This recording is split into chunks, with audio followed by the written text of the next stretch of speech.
هنعمل كتاب فيه بيضم الشخصيات اللي فيها اللي مكتوب عليها اللي خدت الجائزه واللي ما خدتش الجائزه، اي شخصيه دخلت المسابقه. الشخصيه دي طالما اتقابلت في المسابقه فدي شخصيه مشرفه لمصر واحنا فرحانين بيها. كويس. لان احنا اخترنا 10، اتقدم طبعا عدد كبير جدا، فهنجمعهم في كتاب اسمه انا مصري. وده خلاص يعني احنا قربنا ننزله وهنعمل له حفله توقيع قريب. هنعمل ندوه زي ما قلت لحضرتك كل شهر عن شخصيه تاريخيه اثرت فينا، مش لازم تاريخيه في السياسه مثلا زي احمد عرابي، هندخل بعد كده مثلا على محمد عبد الوهاب، اللي هو شخصيات في مختلف المجالات. انا مصري يعني الشخصيات اللي مصر تفخر بيها يعني. تاني حاجه هنبتدي نعمل احتفال انا مصري ده في محافظات مختلفه. كويس. اللي انا برضو حابب انوه عنه ان كانت الاحتفال واحنا قاعدين على المسرح كان في مثلا ناس جايه من سينا، ناس جايه من الصعيد، يعني احنا كرمنا شخصيات. دكتور مثلا جاي من الصعيد قعد في اسيوط، الدكتور ده عمل خد مثلا اكتر من رساله دكتوراه واكتر، وليه دور كبير جدا، وقعد في الصعيد هنا في الاعلام في مجهول مش معروف. فكان كان معانا ناس من سينا، ناس من العريش. عشان نعرف دكتور وليد خلف. كان معانا قصدي كل المحافظات، ناس من السويس جايه طبعا معايا. وانت من السويس؟ انا من السويس. عشان كده عامل كتاب عن السويس. انا عايش في السويس حاليا. تاريخ السويس انا عايش شويه في القاهره، بس انا حاليا دلوقتي. طب ما تكلمنا برضه يا محمد، بما انك انت مدي بصراحه معظم الناس اللي اشتركت معاك في الفكره وتاسيسها والحفله اللي عملتوها مديهم وضعهم وكلمت عنهم، عايزين نتكلم عنك انت كمان. انت الفت مجموعه قصصيه وروايه، هيريوبلس وبني ادم مع وقف التنفيذ. مظبوط. كلمنا كده شويه عن الاثنين. ماشي. هي بني ادم وقف التنفيذ هي طبعا العمل الاول. بني ادم وقف التنفيذ كانت مجموعه قصصيه بتدور في اطار المراهقين، يعني ابطال القصص كلها كانوا في سن معين اللي هو في حدود من 16 لحد 17 18 سنه، السن دوت وافكارهم وطموحاتهم والاحباطات اللي بيقابلوها وقصص الحب وحياه في الجامعه، كانت كل المجموعه بتدور في الاطار ده. هيريوبلس بقى ديت انا بحبها وقلت كذا مره يعني ان انا لو مت فانا فخور ان انا عملتها، لان اول حاجه مفيش اعمال روائيه بتأرخ للسويس او بتأرخ للحروب اللي خاضتها السويس. السويس مش مدينه عاديه، السويس مدينه لو انت جيت عشت فيها وقريت تاريخها هتلاقيها بتلخص كل تاريخ مصر، كل الحروب اللي بتحصل جت على السويس. فتخيل الروايه دي بتأرخ مثلا لحروب 56 و48 و67.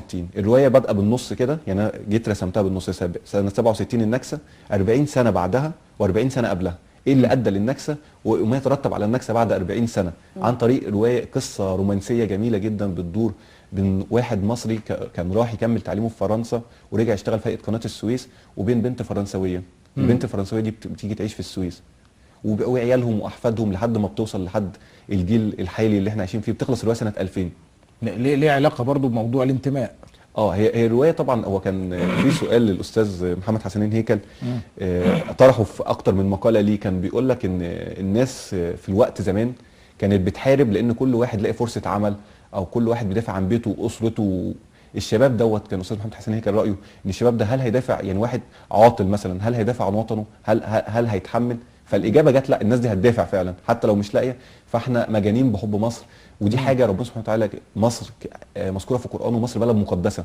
كل الانبياء عدوا فيها تقريبا ما عدا سيدنا محمد صلى الله عليه وسلم. والله انا فخوره ان بجد انه في شباب، انا واثقه من ده، يعني عمري ما شكيت في ده، انه في شباب حابب البلد قوي ومقتنع جدا بمصريته وبوطنيته.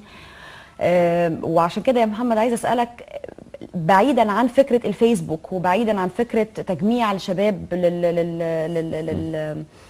للمنتديات دي اللي ممكن تخلينا اكتر نقرب، واقترح عليك على فكره انك تعمل واحد بالانجليزي كمان، عشان حتى حقيقي عشان حتى المصريين اللي مهاجرين بره يعني زي ما بنقول انا مصري، ممكن تعمل مثلا حمله ثانيه تسميها لا ممكن نضيف يعني الاسم ايجيبشن مثلا، او فخورا ان اكون مصريا. دي كمان جميله قوي. بعيدا عن الفيسبوك، فكرت تعمل ايه تاني، او ازاي توجه الحماس والطاقه اللي عندك مع صحابك علشان تجمع عدد اكبر من الشباب؟ انا شايف ان كده اللي انا عملته ده لو تم على خير خلال السنه الجايه، والاحتفال اتعمل لمده مثلا 10 او 15 سنه، فالاحتفال يثبت وجوده. تاني حاجه الاحتفال يبقى بنحتفل بيه على مستوى مصر كلها. السنه دي عملنا احتفال صغير مثلا حضروا من 500 ل 1000 مثلا، السنه الجايه يبقى يحضروا 20000 30000 هكذا. يعني انا شايف ان الدنيا تكبر كده تدريجيا سنه سنه. انت شفت الانتماء ده ازاي عند الشباب لما قدمت الفكره ولما جم الاحتفال ولما ابتديت تتكلم في الموضوع ده؟ يعني الناس كلها يعني فرحت، الناس كلها سعيده. تاني حاجه احنا مش لازم نحتفل يعني مش لازم نمسك الاعلام عشان ماتش كوره بس. احنا ماتش كوره نمسك الاعلام بس. مثلا احمد زويل ما خد نوبل، ليه ما نرفعش الاعلام في الشوارع فرحانين باحمد زويل؟ ليه ما نفرحش برموزنا بشخصياتنا؟ ليه ما الشخصيات دي ما تاخدش وضعها؟ ليه يعني ليه مش لازم يبقى التركيز بس مثلا على لعيب كوره؟ لا، مصر فيها علماء، مصر فيها فنانين، مصر فيها حاجات كتير جدا، ناس كتير جميله.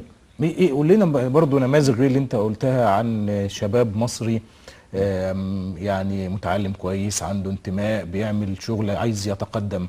ايه النماذج اللي انت شفتها؟ انا عايز اتكلم مثلا عن المصور اللي صور الصور ديت.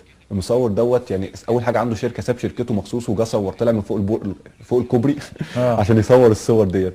كويس. المصور ده اسمه استاذ احمد عصام، ده صديقي وكان من السويس اساسا، بس هو عنده شركته هنا في القاهره. بينزل في كل بلد يعلم الناس التصوير، بيعلم. هو هاوي للتصوير ومحب للتصوير ومجنون بحاجه اسمها كاميرا. فعامل مثلا في بورسعيد حاجه اسمها نادي الكاميرا، عامل في السويس نادي الكاميرا. طبعا بيعطل وقته وبيعطل مصالحه عشان حاجه زي كده. فده حد نموذج كويس جدا. عندك اللي صمم اللوجو الشعار ده، لو هنرجع تاني ليه، استاذ حاتم عرفه. حاتم عرفه ده لسه مخلص الكليه، عامل اكتر من 200 تصميم اغلفه كتب، وصل لدرجه ان هو دلوقتي شغال بيعمل تصميمات اخبار اليوم. وكل يعني طبعا هو شارك معانا، مشغلينه من الصبح قاعد يكتب الاسماء الناس، لانه هو رسام وخطاط بجانب اللي هو مصمم. كل الكلام ده يعني مثلا كان اي حد بيدفع اي حاجه ثمن اي حاجه ما بيسالش على ثمنها، هو بيدفع، هو بيجي جاي عشان يشارك في الاحتفال، جاي عشان مصر، جاي عشان بنحب مصر. شيء جميل.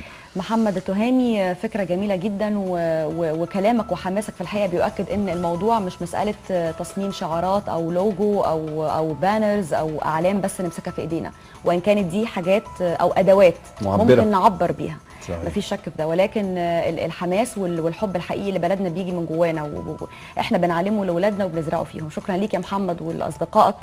فريق عملي عشان ربنا يوفقكم يا رب، ربنا يوفقكم ان شاء الله. واحنا لسه مكملين مع حضراتكم، ومفيش شك انه كل انسان ليه حق في الاصلاح، وليه حق ان هو يساهم في اصلاح المجتمع المحيط بيه. كاتبنا النهارده في فقره كاتب وكتاب اللي بنقدمها لحضراتكم هو محمد الشحات، وكتابنا هو حقوق الانسان في الاصلاح. نشوف مع حضراتكم كاتب وكتاب ونرجع نكمل معاكم. صباح الخير يا مصر.